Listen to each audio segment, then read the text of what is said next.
The paint-speckled apron couldn't hide Madeline Baker's frustration as she surveyed the half-empty classroom.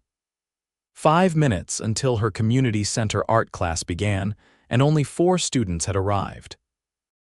Teaching evening classes after her full day at the high school was exhausting, but the extra income helped cover her apartment's rising rent. She took a deep breath, reminding herself why she did this. Art was her passion, and sharing it mattered. The door swung open, and Madeline's eyes darted toward the newcomer. A tall man with broad shoulders hesitated at the threshold, a portfolio case clutched awkwardly under one arm. His dark hair was slightly windswept, and his gray suit, clearly expensive even to Madeline's untrained eye, stood out among the casual attire of her regular students. "Am I too late?" he asked, his deep voice carrying across the room. Madeline shook her head. "Not at all. We're just about to begin." She gestured to an empty easel. "You can set up there, Mr. Prescott, Patrick Prescott, but please just Patrick." He smiled, the corners of his eyes crinkling slightly. "This is my first art class since elementary school, so I apologize in advance for any disasters." "Everyone starts somewhere," Madeline replied warmly. "Welcome to beginning oil painting." Patrick made his way to the indicated easel, noticing the curious glances from other students. He was used to being recognized as CEO of Horizon Construction. His face occasionally appeared in business publications, but no one here seemed to connect him with the company that was reshaping the city's skyline. That was precisely why he'd chosen this small community center in a neighborhood far from his downtown penthouse. After years of boardrooms and business deals, he craved something genuine, something that had nothing to do with his position or wealth. His therapist had suggested a hobby to combat burnout, and when Patrick spotted the flyer for evening art classes, he'd felt an unexpected pull. As Madeline began her introduction to oils, Patrick found himself more focused on her than the lesson. She moved with a natural grace, her chestnut hair falling in loose waves around her shoulders when she leaned forward to demonstrate a technique. Her hands were expressive, fingers stained with traces of paint that somehow seemed to belong there. Most captivating were her eyes, warm brown with flecks of gold that caught the light when she grew animated, explaining color theory. "Mr. Prescott, Patrick," her voice broke through his thoughts. "Would you like to try?" He realized the class had moved on to mixing colors and everyone was looking at him. "Sorry," he said, feeling uncharacteristically flustered. "Mind wandering." Madeline approached his easel. "No problem. Here, try blending these two." She guided his hand holding the palette knife, her fingers light against his. "Gentle pressure painting isn't a business negotiation." Patrick laughed. "That obvious, huh? Let's just say you have the posture of someone used to being in charge," she said with a smile. "Try to relax your shoulders." Art requires vulnerability. Vulnerability wasn't something Patrick had much practice with. At 35, he'd spent over a decade building Horizon from a small contracting company inherited from his father into one of the region's premier construction firms. Showing weakness wasn't an option in his world. But here, mixing paints under the guidance of this fascinating woman, Patrick felt something unfamiliar, a lightness, a freedom from expectations. For 2 hours, he wasn't a CEO or the face of a company. He was just a man making a spectacularly mediocre attempt at painting a still life. When class ended, Patrick lingered, carefully cleaning his brushes as Madeline had demonstrated. "Not bad for a first attempt," she said, stopping by his station. Patrick looked at his painting, a lopsided bowl of fruit that barely resembled the reference, and laughed. "You're being kind. This is terrible." "But did you enjoy it?" Madeline asked. "Actually, yes." The answer surprised him with its sincerity. "It's been a long time since I did something I wasn't immediately good at." "Then that's what matters. See you next Wednesday?" "I'll be here," Patrick promised, meaning it completely. For the next 3 weeks, Wednesday evenings became sacred on Patrick's calendar. His assistant, Rebecca, knew to clear those hours without question. though she raised an eyebrow the first time he left the office early with paint supplies instead of his usual briefcase. With each class, Patrick found himself looking forward not just to the brief respite from his high-pressure world, but specifically to seeing Madeline. She was different from the women he typically encountered, refreshingly genuine, passionate about her work, and completely unimpressed by power dynamics that dictated most of his interactions. What Patrick didn't know was that Madeline had begun to look forward to his presence as well. There was something intriguing about the suit-wearing novice who approached painting with such determined concentration. She noticed how he helped elderly Mrs. Abernathy carry her supplies, how he listened intently to every instruction, and how his laugh when it broke free transformed his serious face. 4 weeks into the 8-week course, Madeline announced a shift in their subject matter. "Tonight, we'll try landscape painting," she explained, unveiling a series of reference photographs. "Choose whichever scene speaks to you." Patrick selected a coastal sunset, the colors reminding him of a family vacation from his childhood, one of the few times he remembered his father truly relaxing. Madeline circulated as everyone began sketching basic outlines. When she reached Patrick, she paused longer than usual. "This composition is actually quite good," she said, studying his preliminary work. "You have an eye for balance." "Must be all those architectural renderings I look at," he replied without thinking. "Oh, are you in architecture?" Madeline asked. Patrick hesitated. "Construction, actually. I review a lot of plans."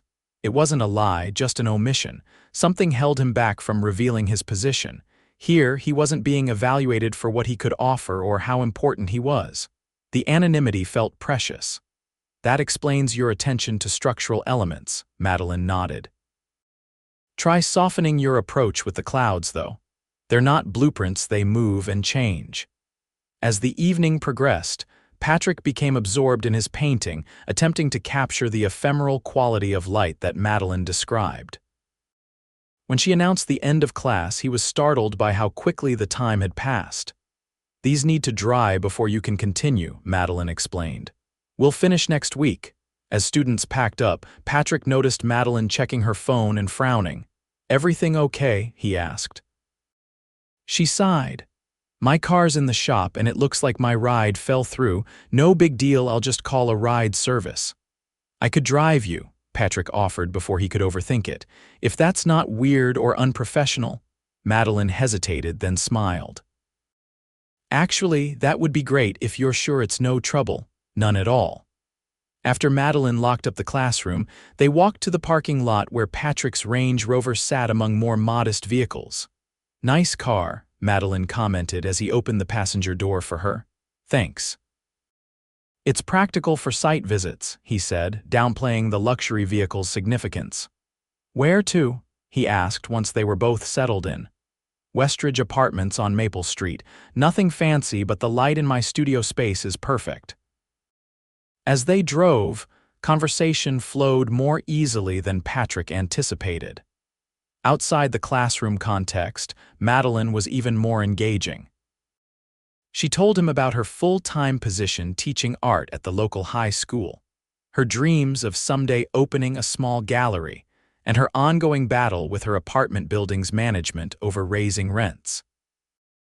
"They claim it's market adjustment, but a 30% increase is forcing out residents who have lived there for years," she explained passionately. "The neighborhood's changing so fast with all these new luxury developments." Patrick felt a twinge of discomfort. Horizon had several upscale residential projects underway in transitioning neighborhoods. He'd always viewed them as progress, revitalization.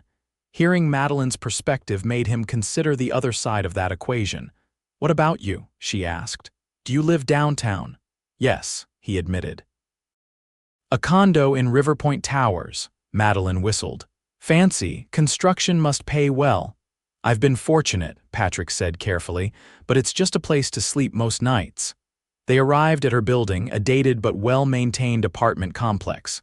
Patrick pulled up to the entrance. "Thanks for the ride," Madeline said. "It was nice getting to know you outside of add more blue to that corner." The pleasure was mine. Patrick meant it sincerely. See you next week. I'll be the one covered in paint, she laughed. After she disappeared into the building, Patrick sat in his car longer than necessary. The 30-minute conversation with Madeline had felt more real than most interactions he'd had in months. She hadn't been performing or calculating her responses. She'd simply been herself. He drove home to his pristine penthouse, where floor-to-ceiling windows offered spectacular city views, but the space suddenly felt emptier than before. The following Wednesday, Patrick arrived early, carrying a cardboard tray with 2 coffee cups. "I wasn't sure what you liked, so I got one black and one with cream and sugar," he said, offering the tray to Madeline as she organized supplies. Her surprise quickly melted into a smile. "Black is perfect, thank you." She accepted the cup, their fingers brushing. "What prompted this?" "Just a thank you for the ride home," Patrick said, "and maybe a bribe for extra painting tips." "Well, it's working," Madeline laughed, taking a sip. "Oh, this is good, not from the chain down the street. There's an independent place near my office. Their coffee is worth the extra stop." Before Madeline could respond, other students began arriving. The moment of connection slipped away as she transformed back into the instructor, but Patrick noticed her coffee cup remained close at hand throughout the lesson.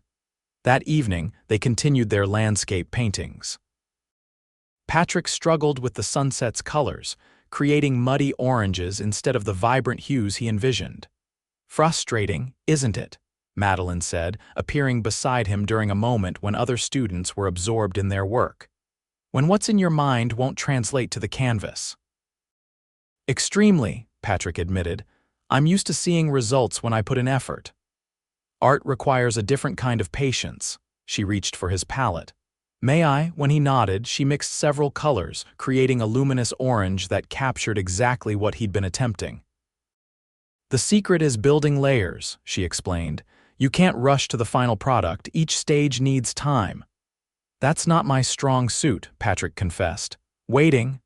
"I've noticed," Madeline teased. "You have the classic type of approach to creativity, trying to bend it to your will." "Is it that obvious?" "Only to someone who's been teaching for years." She handed him a clean brush. "Try this color on a small section, see how it feels."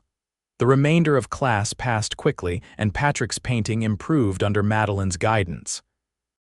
When it was time to leave, he found himself reluctant to go. "Need another ride?" he offered, hoping she'd say yes. "Actually, I drove today.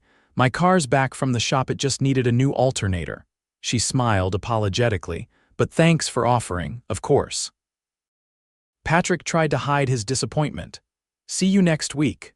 "Looking forward to it," Madeline replied, and something in her tone made Patrick wonder if perhaps she meant it as more than just a polite response. The following Monday, Patrick sat in a boardroom overlooking the city, half listening to a presentation about Horizon's newest development project, a mixed-use complex that would replace several blocks of older buildings on the east side. His thoughts kept drifting to Madeline and her comments about neighborhood changes. "Mr. Prescott?" The project manager's voice pulled him back to attention. "Your thoughts on the community response plan?" Patrick scanned the slide showing their standard approach to potential resistance. Press releases about job creation, economic benefits, and property value increases. "It's insufficient," he said decisively. "I want a full community engagement strategy. Town halls, meetings with neighborhood associations, genuine dialogue about residents' concerns." His executive team exchanged surprised glances. "That will delay the timeline," his COO pointed out. "Then we adjust the timeline," Patrick replied firmly. "We're not just building structures, we're changing neighborhoods where people live. Let's make sure we're doing it responsibly." As the meeting continued, Patrick made several more unexpected interventions, questioning assumptions that had guided the company's approach for years. By the end, he had commissioned a comprehensive review of how their developments affected housing affordability in surrounding areas. His sudden focus on community impact puzzled his team, but Patrick found himself unable to view his business the same way after seeing it through Madeline's eyes. Wednesday arrived again, and Patrick felt an unfamiliar nervousness as he entered the classroom. He'd brought coffee again, this time knowing Madeline took hers black, but wondered if the gesture was too obvious. Her face brightened when she saw him, easing his concern. "You're spoiling me with good coffee," she said as he handed her the cup. "Consider it appreciation for your patience with my artistic struggles," Patrick replied. "Speaking of which," Madeline lowered her voice, "I have something for you." She reached into her bag and pulled out a small book. "Basic color theory, it might help with those sunsets." Patrick accepted the book, touched by the thoughtful gesture. "Thank you, I'll study it thoroughly." "Just applying your type of tendencies to the right resources," she teased. Class that evening focused on finishing their landscapes. Patrick incorporated the techniques from Madeline's book, and the improvement was noticeable. His sunset still wouldn't win any awards, but the colors vibrated with a new energy that captured something of what he'd intended. "Much better," Madeline said during her final rounds. "You're developing a style." "I had good guidance," Patrick replied. "And homework." He nodded toward the book peeking from his bag when class ended. Several students praised his progress, creating a warm sense of accomplishment entirely different from closing a multi-million-dollar deal. This satisfaction came from creating something, however imperfect, rather than from power or financial gain. "Coffee next week might not cut it," Patrick said to Madeline as they cleaned up. "Would dinner be an acceptable thank you for the book and the extra help?" He watched her expression, suddenly aware of how much her answer mattered to him. Madeline hesitated briefly. "That would be lovely, but," Patrick prompted when she paused, "but would it be as your teacher or—" She left the question hanging.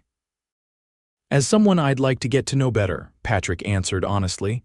Outside of class, a smile spread across Madeline's face. "In that case, yes, I'd like that." They exchanged phone numbers and agreed to meet Friday evening at a restaurant. Madeline recommended a small Italian place in her neighborhood. When Patrick arrived that Friday, he deliberately dressed down in jeans and a casual button-down shirt. The restaurant was exactly as Madeline had described, intimate and unpretentious, with checkered tablecloths and bottles repurposed as candle holders. Madeline was already seated, wearing a simple blue dress that complemented her eyes.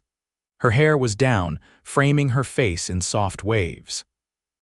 She looked up as he approached, and the genuine pleasure in her expression made something tighten in Patrick's chest. "You found it," she said as he sat across from her. "Your directions were excellent," Patrick replied. "This place is charming." The owner, Giuseppe, is a parent of one of my high school students. His tiramisu alone is worth the visit. Conversation flowed easily as they shared appetizers and pasta dishes. Patrick found himself telling Madeline about his father's small contracting business, how he'd worked summers on construction sites from age 16, and his early passion for creating spaces that transformed how people lived and worked. "That's beautiful," Madeline said when he described watching families move into homes he'd helped build. "Creating space for people's lives to unfold, it's not so different from art." "I've never thought of it that way," Patrick admitted. "Lately, it's been more about financials than the human element." "That happens in teaching too," Madeline sighed. "Test scores and metrics instead of the joy of watching someone discover their creative voice." As the evening progressed, they discovered shared interests in hiking, classic films, and a mutual addiction to murder mystery podcasts. Patrick couldn't remember the last time he'd laughed so freely or listened so intently. "You never mentioned what company you work for," Madeline said as they shared the promised tiramisu. Patrick hesitated, then decided honesty was important. "I actually run the company, Horizon Construction." Madeline's fork paused halfway to her mouth. "Horizon, as in the Horizon Tower downtown." "That Horizon," Patrick nodded, watching her expression carefully. "Yes, I took over from my father about 12 years ago. So when I was complaining about luxury developments pricing out residents in my neighborhood, you were talking to someone partly responsible," Patrick finished. Although, if it helps, your perspective has already influenced some changes in our approach. Really? Madeline looked skeptical. Really? We're implementing a new community engagement process and reviewing our impact on housing affordability. It's overdue. Madeline studied him thoughtfully. Why didn't you mention it before? Your position. At first, it was nice to be somewhere no one knew or cared who I was, Patrick admitted. Then, as I got to know you, I worried it might change things between us. It is a bit intimidating, Madeline acknowledged. But it doesn't change who you are in class, the guy who struggles with color mixing and helps Mrs. Abernathy with her supplies. Relief washed over Patrick. That's the most authentic version of me I've been in a long time. After dinner, they walked through the neighborhood, Madeline pointing out her favorite spots: the bookstore with the resident cat, the park where she sometimes sketched on weekends, the ice cream shop that made everything in-house. When they reached her apartment building, Patrick hesitated. I had a wonderful time tonight. So did I, Madeline said softly. Would it be too forward to ask if we could do this again? Not too forward at all, she replied with a smile. I'd like that. Patrick leaned down slowly, giving her time to step back if she wanted. Instead, Madeline rose slightly on her toes to meet him halfway. Their kiss was gentle, a question rather than a demand. When they parted, her eyes remained closed for a moment longer. Good night, Patrick, she whispered. Good night, Madeline. As he walked back to his car, Patrick felt lighter than he had in years. Something was beginning, something real and unexpected and wonderful. Over the next few weeks, Patrick and Madeline's relationship deepened. They continued their Wednesday classes, maintaining their teacher-student dynamic professionally, though the others quickly noticed the changed energy between them. They spent weekends exploring the city together, Madeline showing Patrick neighborhoods he'd never really seen despite developing properties nearby, and Patrick taking her to architectural landmarks that inspired his work. One Saturday, Patrick invited Madeline to tour a nearly completed Horizon residential building. As they walked through the space, he explained design choices and construction challenges, his passion evident in every detail. This is where the community garden will be, he said, leading her to a rooftop area. We added it after those community meetings I mentioned. Residents wanted green space. It's going to be beautiful, Madeline said, looking out over the city. You really do care about what you build. I lost sight of that for a while, Patrick admitted, getting caught up in expansion and profits, but at its core, this work is about creating spaces for people's lives. I'm glad you found your way back to that perspective, Madeline said, squeezing his hand. After the tour, they sat in a cafe across from the building. Patrick seemed contemplative, turning his coffee cup slowly. What's on your mind? Madeline asked. I've been thinking about our first dinner when you learned about my position, Patrick replied. You said it was intimidating. It was at first, Madeline acknowledged. You run a major company and I'm teaching art at a high school and community center to make ends meet. Does it still bother you, the difference in our situations? Madeline considered the question. Sometimes I worry about fitting into your world. The fancy events, the business dinners, that's not me. I'm not asking you to change, Patrick assured her. If anything, you've changed me, reminded me what matters. Still, it's a factor we can't ignore, Madeline said practically. Our lives are very different. They are, Patrick agreed. But maybe that's not a bad thing. You see what I miss, and I can offer perspectives you might not have considered. We balance each other. As their relationship continued into the fall, that balance proved valuable. Patrick found himself rejuvenated by Madeline's artistic viewpoint and passion for teaching, while she appreciated his practical approach to challenges and his growing commitment to ethical development. When the art class ended, Patrick enrolled in the next session, intermediate painting, despite his limited skills. I'm not ready to give up my Wednesday nights, he explained with a smile. As autumn turned to winter, they faced their first significant challenge when Patrick needed to travel for 2 weeks to oversee a new project launch. The separation was harder than either expected. their nightly video calls a poor substitute for time together. "I miss you," Patrick admitted on their final call before his return. "More than I thought possible."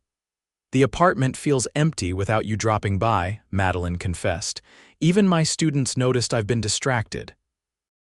When Patrick returned, he came directly from the airport to Madeline's apartment, still carrying his luggage. She opened the door, and he pulled her into an embrace that said everything words couldn't. "Never again," he murmured against her hair. 2 weeks is too long." That night, curled together on her sofa watching old movies, Patrick realized with startling clarity that he never wanted to be apart from Madeline again. The thought should have terrified him. Commitment had always seemed at odds with his driven personality, but instead, it felt like the most natural conclusion in the world. 3 months later, as spring began transforming the city, Patrick took Madeline to the community garden on the rooftop of the now completed residential building they'd toured together. "It's beautiful," Madeline breathed, taking in the flowering plants and carefully designed seating areas. "Even better than the renderings." "There's one detail we added after your suggestions," Patrick said, leading her to a secluded corner where a small art installation caught the evening light, casting colorful shadows across the space. "It's perfect," Madeline said, admiring how the piece interacted with its surroundings. "Who designed it?" "A talented local artist," Patrick replied with a smile. "You might know her work." Madeline looked closer, then gasped softly. The piece incorporated elements from several of her paintings' patterns and colors Patrick had photographed from her studio with her permission months ago, claiming he was documenting her process. "Patrick," she whispered, turning to find him on one knee beside her. "Madeline Baker," he said, his voice steady despite his racing heart. "You walked into my life when I didn't know what was missing. You taught me to see beauty in imperfection, to value process over outcome, and to remember why I began building in the first place." He opened a small box, revealing a ring with a sapphire the color of her favorite paint. "Would you do me the extraordinary honor of becoming my wife?" Tears spilled down Madeline's cheeks as she nodded, unable to speak for a moment. "Yes," she finally managed. "Yes, Patrick." As he slipped the ring onto her finger, then rose to kiss her, the setting sun bathed them in the same golden light Madeline had taught him to paint: warm, rich, and full of promise. 1 year later, they stood in the gallery space of the community arts center they had founded together, watching as visitors admired the exhibition featuring works from local artists alongside students from Madeline's classes. The center occupied the ground floor of a Horizon building that included affordable housing units, Patrick's most passionate project to date. "Mrs. Abernathy's landscapes sold out," Madeline reported, joining Patrick by the windows. "And 3 of my high school students received scholarship offers from the university program." "That's wonderful," Patrick said, wrapping an arm around her waist. "Your vision for this place was perfect." "Our vision," Madeline corrected, leaning into him. "I had the educational concept, but you made the space possible." "The best partnership I've ever entered," Patrick said, kissing her temple. They watched as people moved through the gallery, conversations flowing between established artists and beginners, wealthy patrons and neighborhood residents. The boundaries that usually divided the city seemed temporarily dissolved in this space they'd created together. "I still can't believe it all started with that terrible sunset painting," Patrick mused. "It wasn't that bad," Madeline laughed. "Besides, you've improved dramatically." "Only because I had an exceptional teacher," he replied, turning to face her fully. "One who saw something in me worth developing." "I saw you," Madeline said simply. "Not the CEO or the successful businessman, just you, struggling with color theory and determined to improve. And now you're stuck with me and my mediocre artistic skills forever," Patrick teased. "Wouldn't have it any other way," Madeline assured him, rising on tiptoes to kiss him softly. Around them, the gallery hummed with activity, a physical manifestation of what they'd built together, a space where different worlds could intersect. where creation was valued for its own sake, and where two people who might never have connected outside a community art class had found something neither knew they were seeking. As evening fell and golden light streamed through the windows, Patrick looked at his wife, still paint-stained and passionate after all this time, and silently thanked whatever impulse had led him to sign up for that beginning oil painting class. Sometimes the most important business decisions weren't made in boardrooms, but in moments of seeking something authentic, something that couldn't be measured in profits or square footage, but only in the fullness of a life well lived and well loved.